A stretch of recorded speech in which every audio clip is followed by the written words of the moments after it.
Hey everybody, 3KO Games here, back with another Empires and Puzzles hero review. I'm a little late to the party on Stravia and Hygil. Stravia in particular, a little busy this weekend. But she's around here yet for another day at least, so let's go in and talk about these two new heroes. One in the Wilderness Summon, one in the Astral Dwarf Summon. Wilderness first.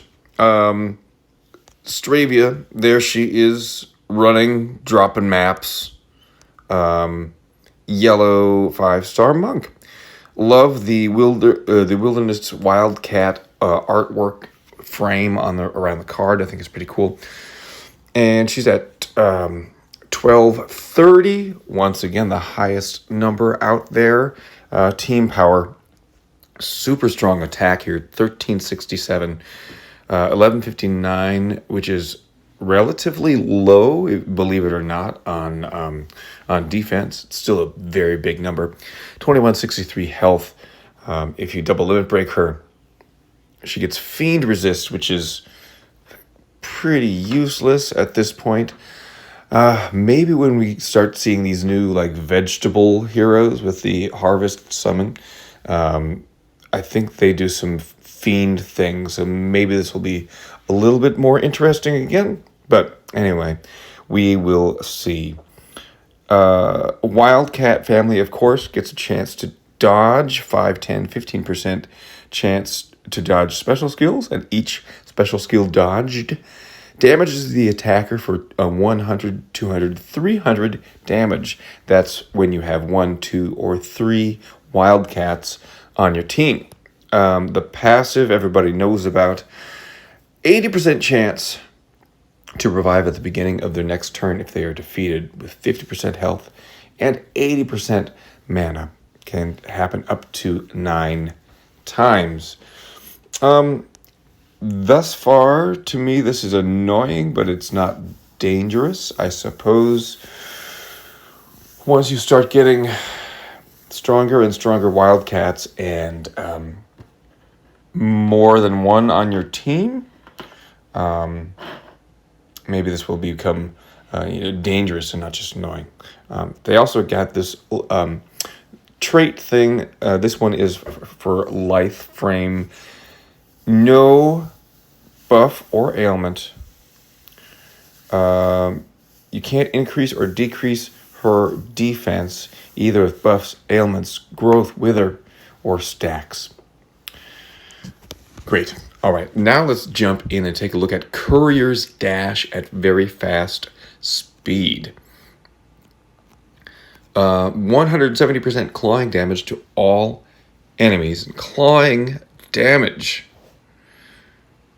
will also deal extra damage against enemies with defensive buffs, minions, or mega minions, and it'll also give those enemies defense down for 6 turns of 35%. That's pretty nice. And then 1200 surge bleed damage over 6 turns.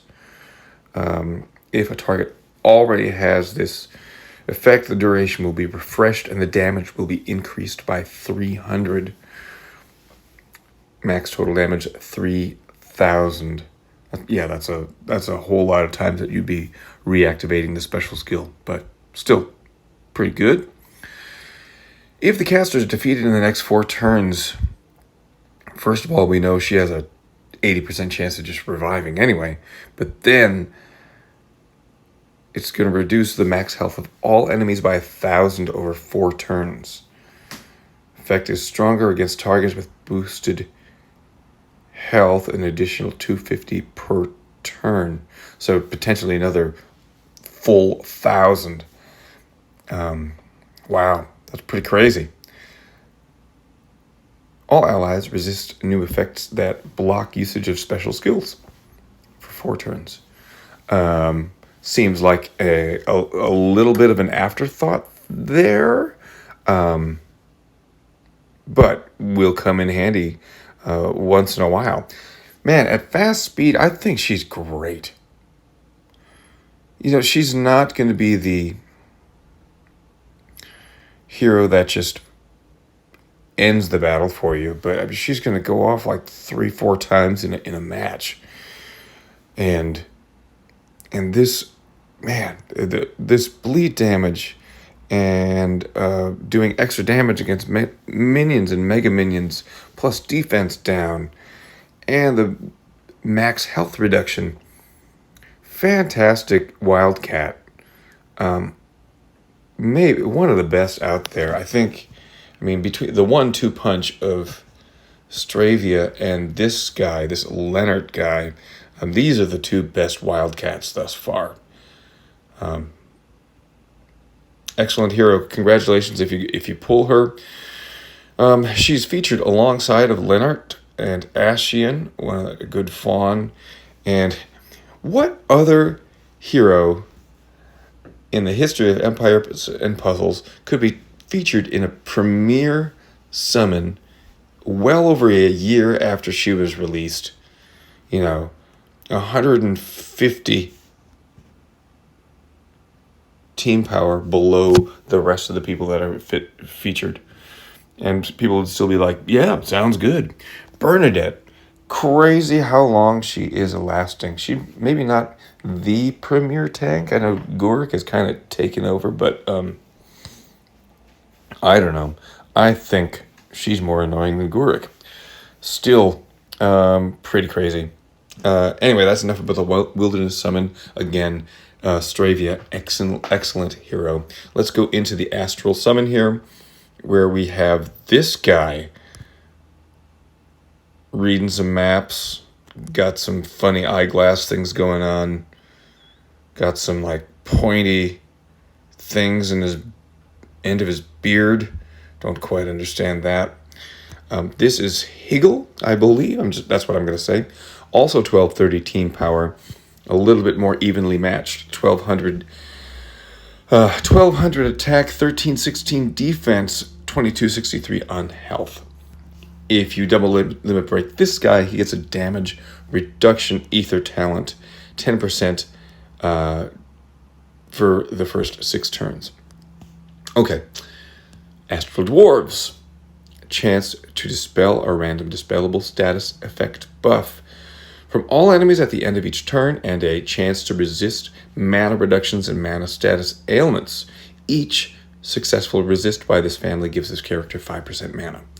Okay, that is a 25 or 50% chance to dispel, and a 75 or 100% chance to resist, based on 1 or 2 heroes on your team. So yeah, if you have 2 Astral Dwarves, you gotta put them on the same team, and then you've got 100% chance to resist mana reductions.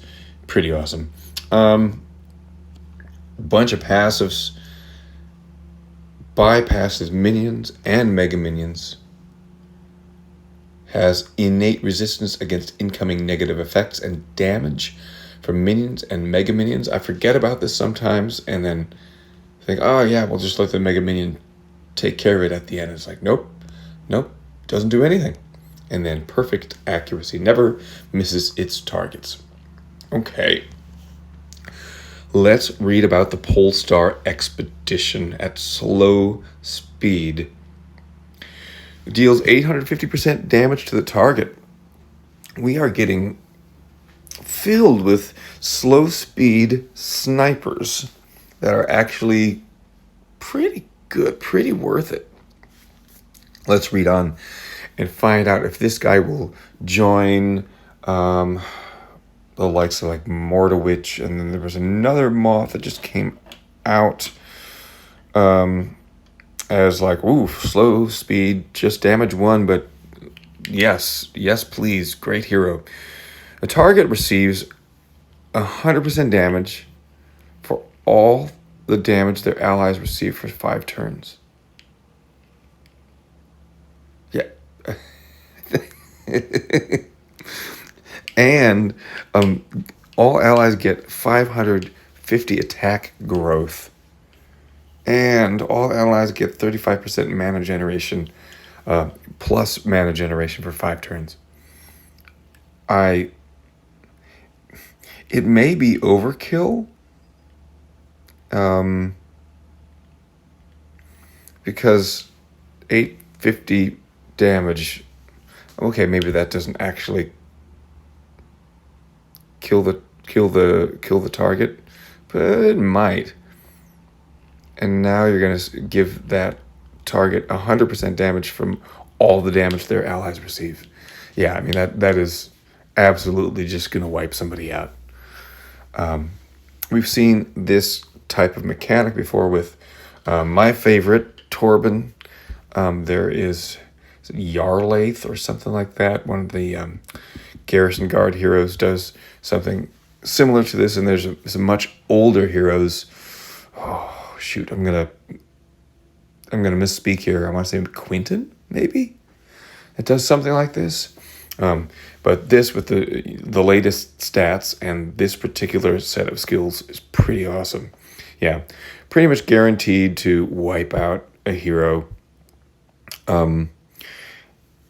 Plus 550 attack, that's huge. And mana generation, yeah, just a fantastic hero. And with these stats leaning more defense and health, I think he's going to be a new tank that everybody's going to have to deal with. Incredible hero. Hey, we got 2 really good new ones out there, everybody. Good luck if you're doing some pulls. Let me know down below what you think about either of these heroes, and if you have any luck. Thanks for checking out the video today, everybody. We'll see you next time.